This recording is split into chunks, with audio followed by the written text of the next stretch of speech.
मैं एक MD medicine doctor हूँ और जो बात मैं अभी बता रहा हूँ वो हर इंसान को पता होनी चाहिए।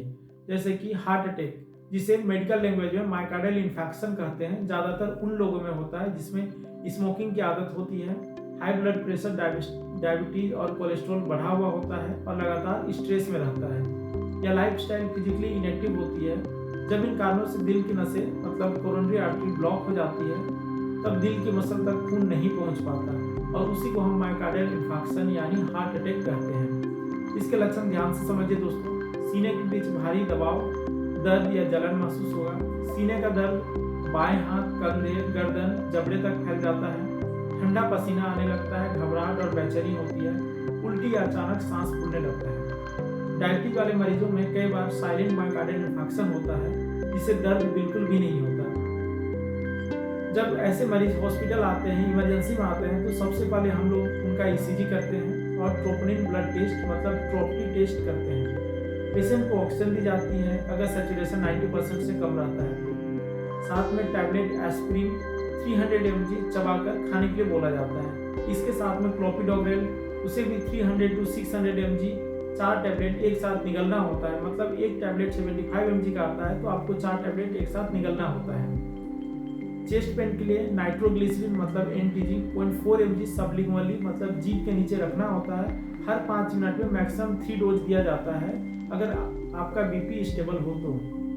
सीवियर पेन के कंडीशन में मॉर्फिन दे सकते हैं। 2 to 4 mg IV स्लो दिया जाता है दोस्तों। क्लॉट बढ़ने को रोकने के लिए, क्लॉट वह चीज़ होता है जो आपके हार्ट की नसों को ब्लॉक करती है, मतलब रक्त का थक्का, खून का थक्का जमा होता है।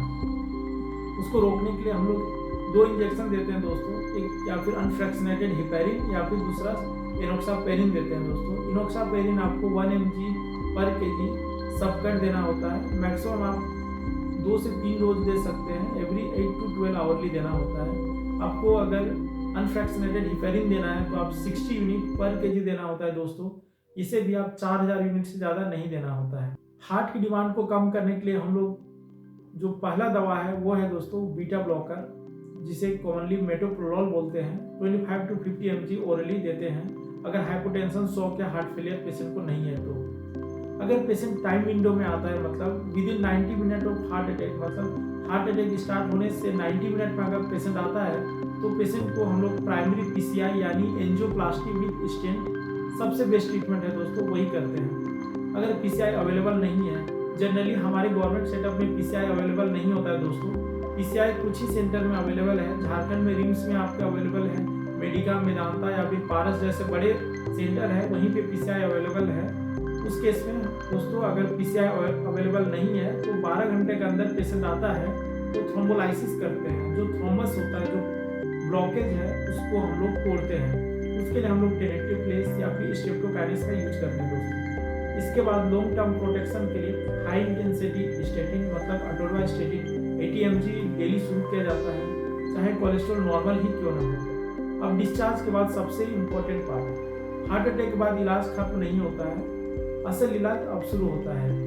पेशेंट को डुअल एंटीप्लेटलेट थेरेपी यानी aspirin 75 to 150 mg daily life long लेना होता है और क्लोपिडोग्रेल 75 mg या टिकाग्रेलोर 90 mg BD कम से कम 1 साल के लिए लेना होता है। इसके साथ स्टेटिन आपको डेली लेना है, बीटा ब्लॉकर डेली लेना है और AC इनहिबिटर जैसे कि रैमिप्रिल 2.5 to 5 mg आपको डेली लेना है अगर आपका BP अलाउ करे तब। स्मोकिंग और टोबैको मतलब खैनी खाना, सिगरेट पीना, बीड़ी पीना बिल्कुल भी बंद कर देना है। नमक कम खाना है, तला भुना कम खाना है और डॉक्टर की सलाह से धीरे धीरे वॉकिंग और एक्सरसाइज शुरू करना है। BP, शुगर और कोलेस्ट्रॉल कंट्रोल में रखना है और रेगुलर फॉलोअप में ECG और टेस्ट कराते रहना है। याद रखिए दोस्तों, हार्ट अटैक से बचा जा सकता है, बस सिम्टम पहचानिए, टाइम पर हॉस्पिटल जाइए और डिस्चार्ज के बाद डिसिप्लिन रखिए। तो दोस्तों अगर ये वीडियो आपको इन्फॉर्मेटिव लगा है तो ज़रूर कमेंट कीजिए, लाइक कीजिए, शेयर कीजिए। साथ ही आप अपने परिवार, दोस्तों या फिर माता पिता के साथ ये वीडियो ज़रूर शेयर कीजिए।